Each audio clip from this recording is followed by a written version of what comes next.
আসসালামু আলাইকুম। আশা করি আপনারা সবাই ভালো আছেন। হ্যাংলা হেসেলে আপনাদের স্বাগতম। আজকে আমি মোনাক্কা বিস্কুট বানাবো। তো মোনাক্কা বিস্কুট বানাবো তাই আমি আপনাদের সাথে শেয়ার করতেছি। তো আমি এখানে ২ কাপ ময়দা নিয়েছি। এখানে আমি দিব স্বাদমতো লবণ আর ২ টেবিল চামচ চিনি নিয়েছি। লবণ নিয়েছি ১/২ চামচ। ১ টেবিল চামচ কালো জিরা নিয়েছি।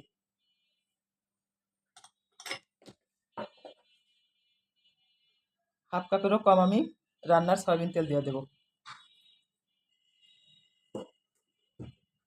১ টেবিল চামচের মতো আমি ঘি দিয়ে দেব। এখন আমি শুকনো ময়দাটা মেখে নেব।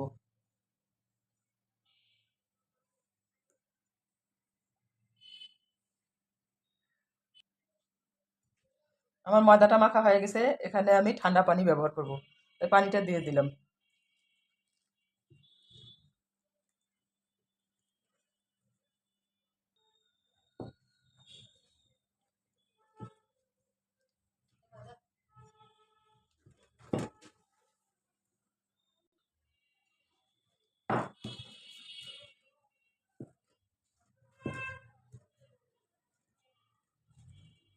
এই ময়দার ডোটা একটু শক্ত রাখতে হবে। পরোটার ডোয়েছে ময়দা মাখাচ্ছে, এটা শক্ত করে নিতে হবে। আমার ময়দা মাখা হয়ে গেছে। আমি এটা ২ ঘন্টা পরে মোনাক্কা বিস্কুট তৈরি করব। তাই আমি এখন এটা ঢেকে দেব। ময়দা আমি ২ ঘন্টা ঢেকে রেখে দেব ডোটা।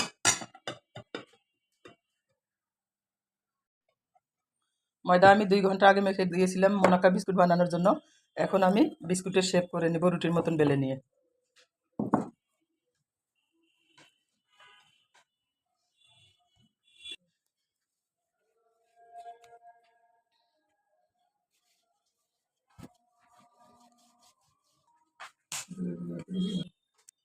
ময়দা আমি এরকম করে রুটির মতো বেলে নিয়েছি। এখন আমি সাইজ করে করে কাটবো। দেখো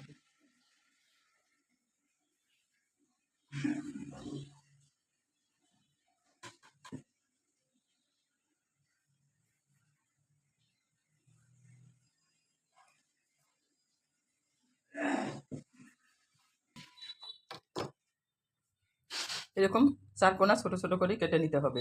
আমি এইভাবে কেটে নিয়েছি। তারপর তেলে ভেজে নেব। চুলার উপর কড়াই দিয়ে আমি এখন তেল গরম করে নেব।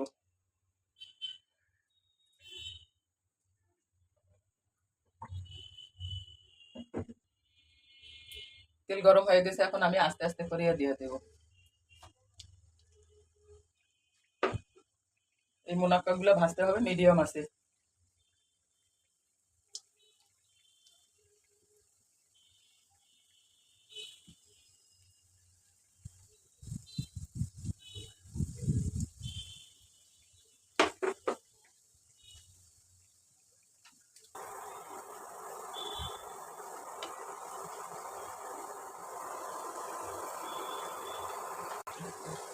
এই যে দেখেন আপনারা, আমার এই মুনাক্কা বিস্কুট আস্তে আস্তে বাদামি রঙের হয়ে গেছে, কত সুন্দর। আপনারা চাইলেও করতে পারেন, তবে এই কাজটা করতে হয় ধৈর্য নিয়ে করতে হবে।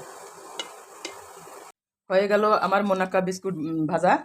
তো এই বিস্কুটটা চাইলে আপনারা বানিয়ে 7 দিন থেকে 15 দিন পর্যন্ত বয়ামে করে সংরক্ষণ করতে পারবেন। এই যে দেখেন কতটা মুসমুসে হয়েছে। আপনারা চাইলে বাসায় ট্রাই করতে পারবেন।